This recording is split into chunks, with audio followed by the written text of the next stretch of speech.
ஓம் நம சிவாயம். அனைவருக்கும் வணக்கம்.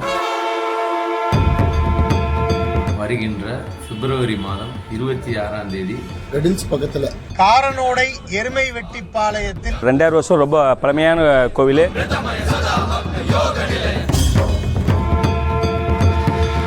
மகா சிவராத்திரி, சிறப்பான சிவராத்திரி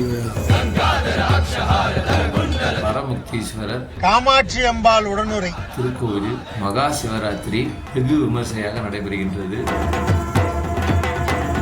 பெரிய பூப்பல்லக்கு ஊர்வலம் இருக்கு. பக்தர்கள் அனைவருக்கும் அன்னதானம், கலை நிகழ்ச்சிகளை, மாலை பரதநாட்டிய நிகழ்ச்சி இருக்கு. மதியம் அன்னதானம் இருக்கு. திருமலை நண்பர்கள் குழு வெகு சிறப்பாக உங்களுக்காக தயார் பண்ணியிருக்காங்க. கோயிலுக்கு அக்கம் பக்கத்துல இருக்கிறவங்க எல்லாரும் தயவு செய்து வாங்க. பக்த கோடிகள் அனைவரும் பங்கேற்று சிவனன் அருளை பெறுமாறு தாழ்மையுடன் கேட்டுக்கொள்கிறேன்.